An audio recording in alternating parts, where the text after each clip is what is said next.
అందరికీ నమస్తే, welcome to our channel. ఇప్పటికే విశాఖపట్నం ఐటీ హబ్గా మారడానికి ఎన్నో ప్రతిష్టాత్మకమైన కొన్ని ఐటీ సంస్థలు అయితే వచ్చి పెట్టుబడులు పెట్టడానికి సిద్ధంగా ఉన్నాయి. ఇప్పుడు మరొక ప్రతిష్టాత్మకమైన ఒక ఐటీ సంస్థ విశాఖలో ఏకంగా 87,000 కోట్ల పెట్టుబడితో పెట్టుబడులు పెట్టడానికి విశాఖకు రెడీగా ఉంది.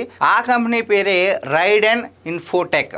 ఇది గూగుల్ సంస్థకు సంబంధించింది. ఇది కూడా గూగుల్కి సంబంధించిన ఒక సంస్థే. ఇది రైడెన్ ఇన్ఫోటెక్ అనే ఈ సంస్థ ఏకంగా 87,000 కోట్లు పెట్టుబడి పెట్టడానికి సిద్ధంగా ఉంది. అది కూడా మన వైజాగ్లోనే. అంటే గత ప్రభుత్వ హయాంలో ఒక్క కంపెనీ కూడా రావడానికి చాలా భయపడేది.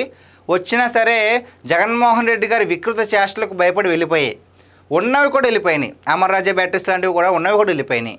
ఇప్పుడు ఏకంగా దిగ్గజ ఐటీ సంస్థలే ఇక్కడికి వచ్చి విశాఖకు వచ్చి మేము పెట్టుబడులు పెడతామంటున్నారంటే మరి ఇప్పుడున్న నాయకత్వం ఏ విధంగా వాళ్ళకి సహకరిస్తుంది, ఏ విధంగా ఆలోచిస్తుంది, ఏ విధంగా వాళ్ళని ప్రోత్సహిస్తుంది అనేది మనం ఒకసారి ఆలోచన చేయాల్సింది ఎంతైనా ఉంది. సో అసలు ఈ కంపెనీ గురించి చెప్పాల్సింది అయితే కనుక ఇప్పటికే గూగుల్ సంస్థ 56,000 కోట్ల పెట్టుబడితో ఏషియాలోనే అతిపెద్ద డేటా సెంటర్ను వైజాగ్లోనే స్థాపించడానికి రెడీ అయ్యింది. దానికి భూములు కూడా కేటాయించడం జరిగింది. సో ఇప్పుడు దానికంటే ఎక్కువగా 87,000 కోట్లతో అంటే మరి ఎంతమందికి ఉపాధి అవకాశాలు వస్తాయి, మరి మన ఆంధ్రప్రదేశ్ ఏ విధంగా అభివృద్ధి చెందుతుంది అనేది ఒక్కసారి అయితే ఆలోచించాలి. సో దీని గురించి ఇంకాస్త డీటెయిల్గా వెళ్తే మాత్రం ఈ రైడెన్ ఇన్ఫోటెక్ అనే కంపెనీ ఏకంగా 1000 మెగావాట్ల ఏఐ పవర్ డేటా సెంటర్ను ఏర్పాటు చేయనుంది. ఎంతండి? 1000 మెగావాట్లు, 1-2 కూడా కాదు. సో 1000 మెగావాట్లతో ఇక్కడ డేటా సెంటర్ని అయితే ఏర్పాటు చేయడానికి సిద్ధంగా ఉంది. ఇది 2027 నాటికి మొదటి దశ యూనిట్ను పూర్తి చేయనుంది. ఈ సంస్థకు అందించే ప్రోత్సాహకాలు ఇతర అంశాలపై స్పష్టత రావాలి. ఇప్పటికే గూగుల్ సంస్థ మనం ఇందాక డిస్కస్ చేసినట్లుగానే 56,000 కోట్లతో ఏషియాలో అతిపెద్ద డేటా సెంటర్ని అయితే పెడుతుంది. అది కాకుండా గూగుల్ కాకుండా సిఫీ సంస్థ, సిఫీ అనేది కూడా 16,000 కోట్ల పెట్టుబడులతో డేటా సెంటర్ కాంప్లెక్స్ను విశాఖలో నెలకొల్పనుంది.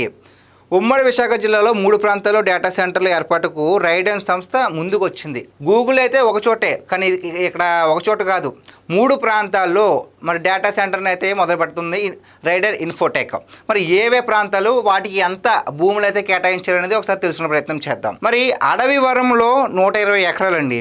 తర్వాత తుర్లువాడ అనే ప్రాంతంలో 200 ఎకరాలు, రాంబిల్లి అచ్యుతాపురం క్లస్టర్స్లో 160 ఎకరాల చొప్పున కేటాయించాలని కోరింది. సో వాళ్ళకి రిక్వైర్మెంట్స్ అడిగారనమాట. సో వాళ్ళ రిక్వైర్మెంట్స్కి అనుమతులు వచ్చిన వెంటనే నిర్మాణాలు ప్రారంభించి 2.5 ఏళ్లలో మొదటి దశ పనులు పూర్తి చేయనుంది. సింగపూర్కు చెందిన Raiden APAC investment holding company Raiden Infotech India private లిమిటెడ్లో మెజారిటీ వాటాదారుడుగా ఉంది. ఏదైతే సింగపూర్లో అత్యంత భారీ కంపెనీగా ఉందో అది కూడా ఈ రైడెన్ ఇన్ఫోటెక్ దాంట్లో భాగంగా ఉంది. అంటే ఇది ఎంత మంచి కంపెనీయో మనం ఒకసారి అర్థం చేసుకునే ప్రయత్నం చేయాలి. సో ఒక సమర్థవంతమైన నాయకుడి చేతిలో అధికారం ఉంటే ఏ విధంగా ఉంటుంది అనేది మరొకసారి నిరూపితం అవుతుందన్నమాట.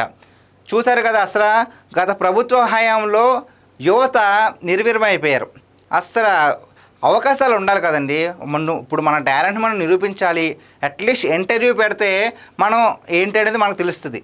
ఏమీ లేకుండా 5 ఏళ్ళు అలాగే చూస్తూ ఉన్నాం. అసలు ఏమొస్తుంది? అసలు కంపెనీలు వస్తాయా రావా? కనీసం గవర్నమెంట్ సైడ్ ట్రై చేద్దామంటే ఒక్క డిఎస్సి ఏ పోస్టింగ్ కూడా విడుదల చేసేవారు కాదు రాష్ట్రానికి సంబంధించి. మొత్తానికి ఇన్ని దారుణాలు చూసి, ఇంత కక్షపూరిత రాజకీయాలు చూసి ప్రజలకు విసుగొచ్చి మొత్తానికి వైసీపీని ఎలాగైనా సరే దించేసి వేరే ప్రభుత్వం వస్తే కానీ మనకి ఇక్కడ ఇప్పుడు కూటమి ప్రభుత్వం వస్తే కానీ మనకి ఉపశమనం ఉండదని గట్టిగా నిర్ణయించుకుని ఎట్టకేలకు అధికారాన్ని దింపి ఇప్పుడు ప్రశాంతంగా ఊపిరి పీల్చుకుంటున్నారని చెప్పాలి. ఒక్కొక్కటి నెరవేరుస్తూ వస్తున్నారు కూటమి ప్రభుత్వం. అంతేకాకుండా నారా లోకేష్ గారు ఎస్పెషల్లీ మనం చెప్పుకోవాలంటే రాష్ట్రానికి ఏదైనా పెట్టుబడులు ఎవరైనా పెట్టడానికి ఇంట్రెస్ట్గా ఉన్నారంటే వెంటనే వాళ్ళని అప్రోచ్ అయ్యి వాళ్ళకి పీపీటీ ప్రజెంటేషన్ ఇచ్చి ఇక్కడ మాకు ఈ విధంగా ఉంది, మేము మీకు ఏ విధంగా తోడ్పడతాము, సో మా దగ్గర ఎటువంటి రిక్వైర్మెంట్స్ ఉన్నాయి అని చెప్పేసి వాళ్ళతో ఇంటరాక్ట్ అయ్యి కంపెనీలు తీసుకురావడానికి ఎంత కష్టపడుతున్నారనేది మనం కళ్ళారా చూస్తున్నాం. మరి గత ప్రభుత్వ హయాంలో ఐటీ శాఖ మంత్రి ఏ విధంగా, మాజీ ఐటీ శాఖ మంత్రి ఏ విధంగా చేశారో మనం కళ్ళారా చూసాం. దావోస్కి వెళ్ళారా అంటే చలేస్తుంది కదా అని చెప్పేసి చాలా సింప్లిసిటీగా మాట్లాడేవారు. ఏదైనా అంటే గుడ్డు అనేవారు. అలాంటి పరిపాలన మనం ఒక 5 ఏళ్ళు అనుభవించాం. ఇప్పుడు సో ప్రజలకి ఏ విధంగా చేస్తే బాగుంటుందని నాయకత్వంలో మనం ఇప్పుడు ఉన్నాం. సో గైస్, ఈ రైడెన్ ఇన్ఫోటెక్ అనే కంపెనీ వల్ల మళ్ళీ ఇంకో కొన్ని వేల మందికి ఇప్పటికే గూగుల్ అని, సిఫీ అని వేరే వస్తున్నాయి కదా, ఈ టాటా అని. వీటితో పాటు చాలామందికి ఈ రైడెన్ ఇన్ఫోటెక్ అనే సంస్థ వల్ల ఎన్నో వేల మందికి ఇంకా ఉద్యోగ అవకాశాలు వస్తాయి. సో గైస్, ఇది ఈరోజు మన వీడియో. ఈ వీడియో పైన మీ విలువైన అభిప్రాయాన్ని కామెంట్ రూపంలో తెలియజేయండి. Thank you.